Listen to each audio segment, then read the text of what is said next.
Welcome to MyUdgard, a series of video about Valheim, an awesome indie game that exploded onto the scene a few months back. Odin is calling his fallen champions to put down ancient enemies that have been growing in power in the realm of Valheim. MyUdgard is a dedicated host havoc server for which no-dev commands have been deployed, and everything, warts and all, has been made with a ton of time and effort by me and my sword brother. This episode will discuss character creation and the first critical day of survival. In the spirit of the game, I'm going to spend this day gathering the resources to survive with the goal of finding shelter to survive the perils of the night. As new creatures are encountered, information will be pulled from the Oracle, the official wiki, to inform and instruct. As the series progresses, this information will be presented so that when you have died and gone to Valheim, you will better be able to survive and find your way to Valhalla. Now we're going to get into the character creation, which has limited options of male, female, skin tone dark to glowing, a number of hairstyles,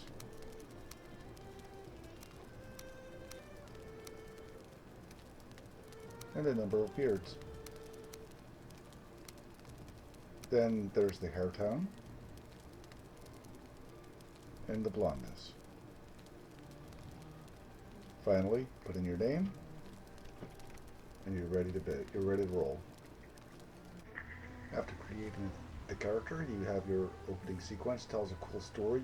You can read it. Then you have the Valkyrie ride to your destination, the starting point in Valheim. When you're flying over the land, you can get a view of what has been already built. In this case, it is a fully developed area with all the bosses being killed.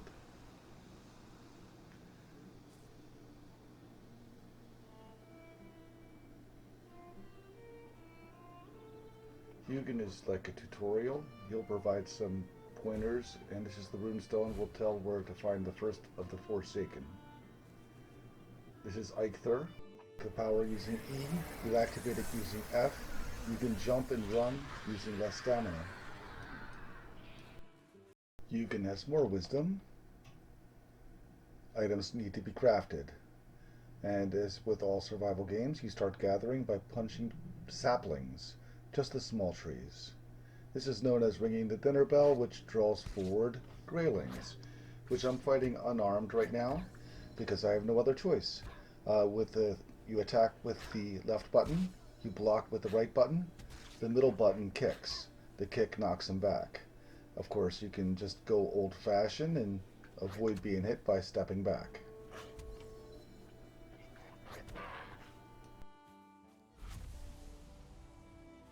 Resin and wood are both valuable resources. Raspberries are food, and this is a ruined structure in the Meadows. Sometimes you can find chests in there. Beehives produce both honey and queen bees, vital resources. So we're going to mark it on the map and come back to it later with a bow. Eat early, eat often. Food will buff your hit points and action as well as give you healing. I have some wood. I'm going to make a club. It's a mace weapon. I'll talk more about weapons later. I'm going to use my club and I'm going to beat up a boar. Boars are aggressive, and they provide leather scraps and raw meat. And here we find a ruined structure.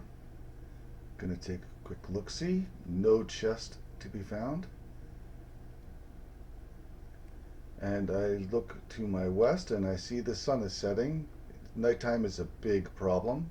So I'm going to gather some wood and see if I can fix that structure up and make a bed and get some rest tonight before the creatures come out.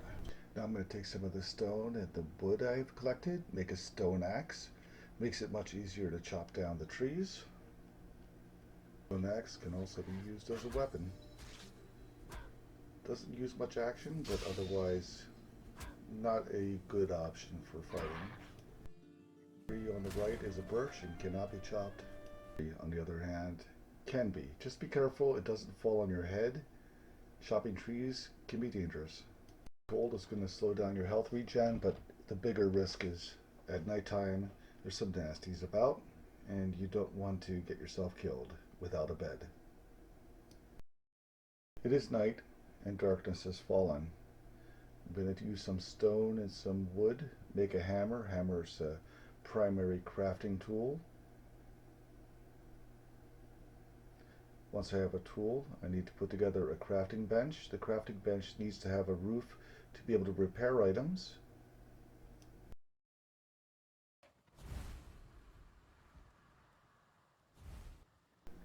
At this point, I'm going to set to fixing up the structure, but I get attacked by a grey dwarf. This is why I don't travel at night. Easy enough fight, but one thing I always forget is you can use your torch to attack them. Grey dwarves are vulnerable to fire. Okay, at this point, I'm going to fix the place up. Put a couple walls in here. Put a roof on.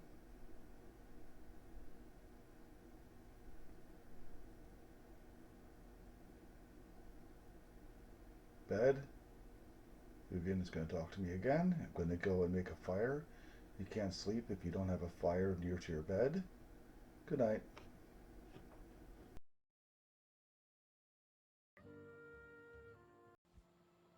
A couple days later, I returned to this structure. I had found a different place to sleep, but I wanted to go ahead and, fix this up, do some of the final touches on here. If it had been raining, I wouldn't have been able to do the fire, which means I would have had to do a chimney, so I have to mention how to go about doing this slapdash structure.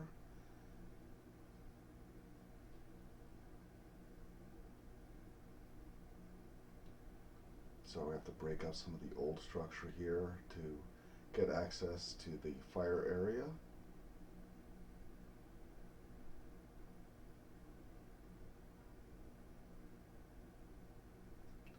Going to repair the roof. I didn't put on the right angle, so I'm just a little particular about these details.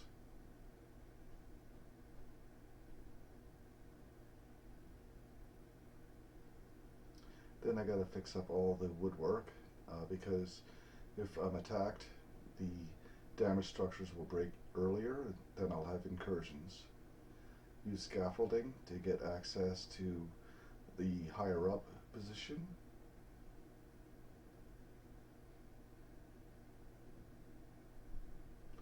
Chimney needs to be able to breathe. If you have it fully enclosed, the fire will smother, and so might you. In this case, I ran out of wood, so I just broke up my scaffolding, which I should do anyhow, just to get the final parts, put the fire back in place, and close with a quick wrap up. I got some of my critical resources. I managed to survive the first night. I have some stone, wood, resin, leather scraps, raspberries, honey, and a bee, queen bee. So not a bad first day. I'll continue my adventures, and once I have all of my requisite resources for the Meadows, I'll go into weapons, armor, and more details about food. Until then, thank you very much for listening. Please subscribe, and I hope to see you again. If you have any suggestions, feedback, please let me know below. Bye-bye.